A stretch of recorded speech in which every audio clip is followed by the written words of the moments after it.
every woman you date isn't meant to still, be friends with or maintain a relationship with or whatever the case may be, or some sort of friendship with. Sometimes you have to cut that umbilical cord for the moment. You know what I mean? Just until both parties have enough time to heal up and move forward and find somebody else, and then maybe a friendship can be salvaged out of it. Yeah, something can be blossomed out of it. Yeah, but don't sit there and fucking keep dragging the situation on, you know what I mean, and not saying anything like, oh, well, if I don't say anything long enough, you'll kind of get the hint. If we don't fuck for X amount of times, or for X amount of weeks, or for X amount of months, you'll get the hint. Because believe you me, fellas, like you know what I mean, take it from somebody who really realize deal with the situation. I've actually had it happen. Females, if you get the right female, and you know what I mean, she love you like beyond the point, like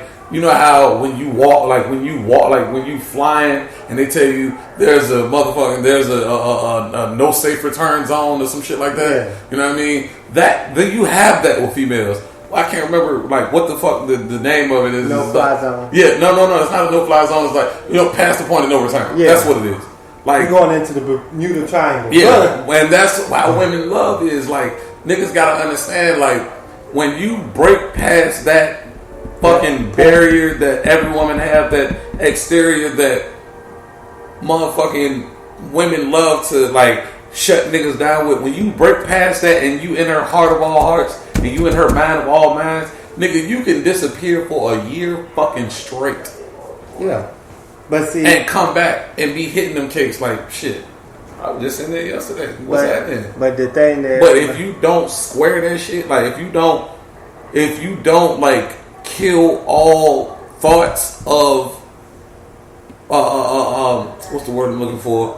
Fucking, if you don't kill all thoughts of rekindling that flame, then they're gonna wait, because I call that room for infiltration, because what it is you're saying no for right now, but you're not saying no forever. You know what I'm saying? And that's room for error. You feel me? Yeah.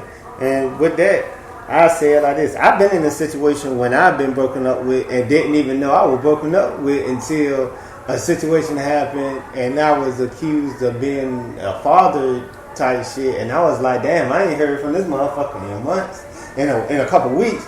So when I called, I'm like, yo, what the fuck is going on? And you find out, oh, we broke up X amount of weeks ago. I didn't get the fucking memo. That shit didn't get sent to my desk.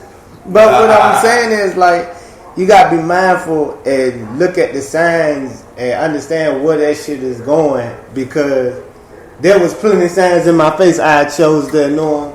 Me being the male in this situation and her being the female, I don't knock her for moving on. I just got upset at the way that she moved on. You know what I'm saying? Yeah. If you're being honest and being like, look, I'm not feeling it anymore. If she would have came to me and be like, I'm not feeling it no more, you on some other shit, I'm trying to be on this shit, I couldn't be mad at that. All I could do is apply that shit. You got some motherfuckers that, like Busy said, these motherfuckers are goddamn just peel the fuck off and come back in like nothing fucking happened. And goddamn, sometimes they get greeted with open arms. Sometimes the motherfuckers get shoved to the side like, nigga, I know you ain't finna come back in these arms after you've been gone for X amount of months, and then everything be cool. It don't work like that.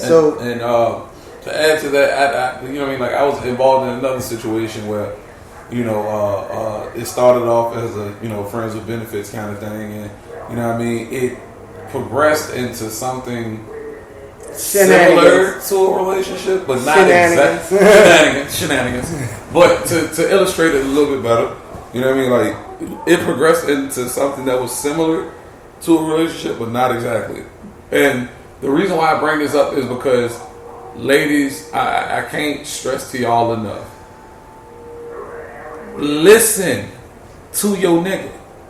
It don't matter if you front dick, front nigga, side nigga, main nigga, side entree. It don't matter what he is. Hear him not for what you want to hear, but hear him for the words that he's actually speaking. Because that's how y'all get caught out there too. Like, a nigga tell you from the jump, like, look, I ain't really looking to cuff now, you hear me? But in y'all ears, that sounds like, well, look, I'm not trying to be serious with nothing right now, but you hear me, like later on down the line, who knows what can happen? Wrong. That's not what he said. He said he's not looking to cuff nothing. Play that by ear. Take that and marinate on that. Take the initiative and understand what the fuck he just said. Exactly. Pretty much. You know what I'm saying? Because then, like, no matter how long y'all go on, you hear me? He's always safe and he's never in the wrong because he told you from jump. Like, look, I'm not trying to cuff nothing, you dig?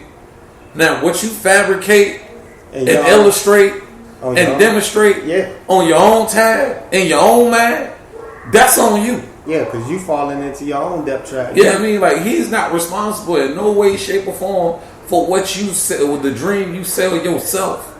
You understand what I'm saying? It don't matter if you bought the nigga a pair of J's or if you bought the nigga a whole motherfucking car. If you bought the nigga college tuition or if you bought the nigga motherfucking his own motherfucking 65-inch TV along with the motherfucking PS4 with the motherfucking Bluetooth speakers and shit, along with motherfucking a man cave recliner. It don't matter because at the end of the day, the only thing you're doing is you're helping out. And I know it sounds harsh. You know what I mean? I know it sounds fucked up, but it's a reality we live in. Like my man Twan say, I don't live in a fairy tale world. I don't live in imagination. You know what I mean? I live in fucking reality. Yeah. You understand what I'm saying? So, you know, I take pride in being able to bring the real to y'all.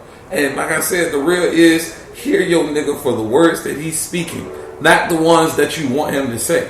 You understand what I'm saying? If a nigga, it's certain strides a nigga takes, there's certain steps a nigga takes when he wants to be in a relationship with you, just as well as there's certain steps a nigga takes when he just want to hit that ass. And I need y'all to open your eyes and see these steps. Don't fabricate some shit in your mind and then want to play the motherfucking hurt role when a nigga they gonna put the real on your ass like, nah, bitch, I ain't that want to be with you. I want to say it like this too. You are, like I said, it's signs that leads into this shit. Like if you should already know what the other person wants. If they already explain what it is and you don't want to take it there, okay, then you know this is the present. You living for the present. Right. He's not trying to build a motherfucking relationship. He is trying to build a situation. A significant situation. Yeah, a significant situation. And you are getting groomed. You're like a fine piece of wood that's about to be turned into a table. Pretty much, however long you draw out this project is how long it's going to take to finish it and be sold off to the person that wants it. When you are building a fucking long-lasting relationship, you are building a fucking house. Now, you know for a fact that this is not going to be a week fucking project. This is not going to be a month project. Fuck it. It might not even be 6 months, 8 months. It's about what you and the other person are trying to put into this shit. Exactly. With me saying this is why we decided to do this type of podcast tonight is because I know that a lot of people are going through it now. And this is the season of where a lot of breakups happen. A lot of breakups happen during spring and summer. And when fall comes, that's when everybody, that's pre-cuff season. That's football season. You know you ready to goddamn be like, you know what? I done ran through this bitch, that nigga, this bitch, that nigga. Everybody done ran through all of these. Back in my black and figure out which one of these motherfuckers I want to be cuffed up with. At the same time, like, I say it like this. Motherfuckers will actually, the other thing that a lot of motherfuckers get fucked up about goddamn breakup season is this.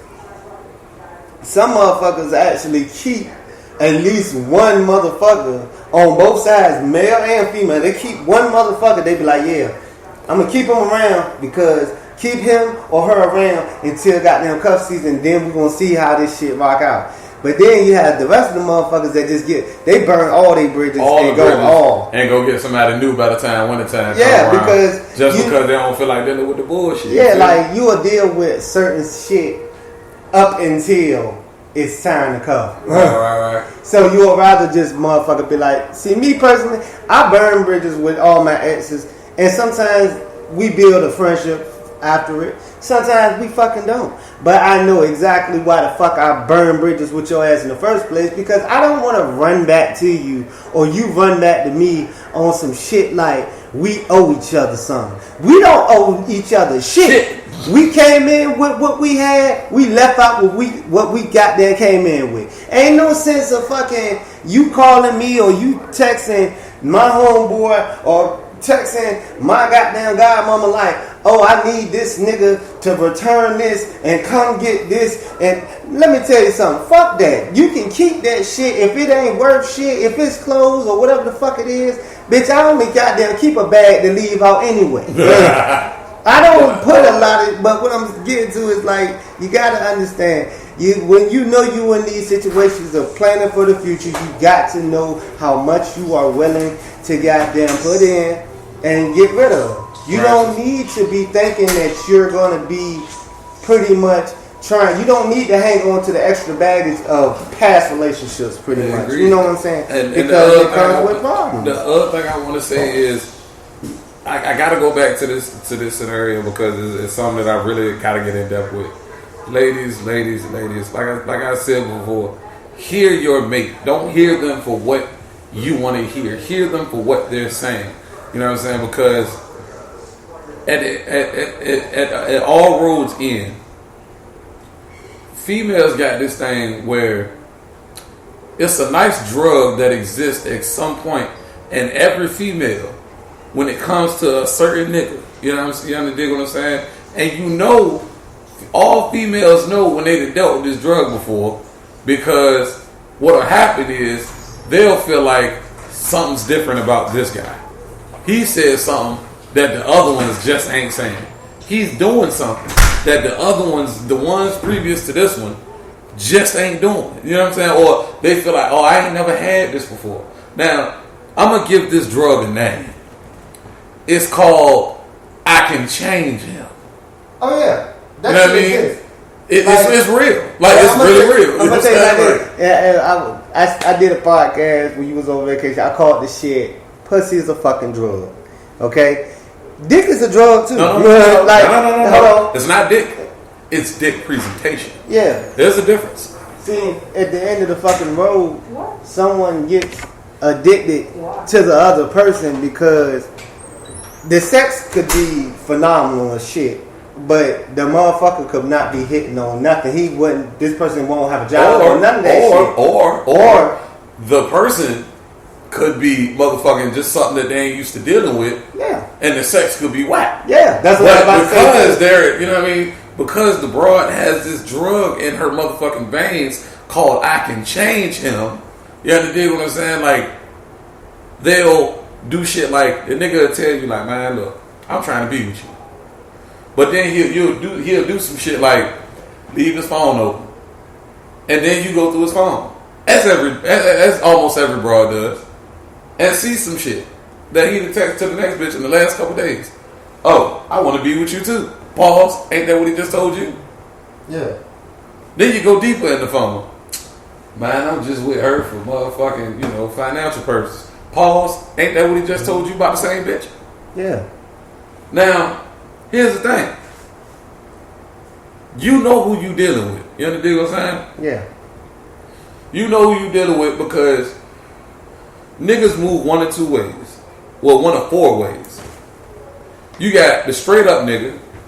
Yep. And his way he plays it is he either straight up want a relationship or he straight up want to fuck. But either way, he's straight to the point with that motherfucker. You understand? I want to stop you right there, Bird. We about to go back in live because this situation is not over. We need to touch this base with everybody tonight with the relationships and moving forward. You did. And we thought that we could probably sum this up in 30 minutes, but honestly, we was fucking wrong. We can't. Sorry. But we will be back in a split of a second. Man, you know what I mean? Y'all tune back on in. You know what I mean? This is motherfucking Shark Tank. Tweety 767. You know what I mean? Mr. Busy go live. And my boy your boy Tweezy. And goddamn, we'll be right back. Tune in. Turn up.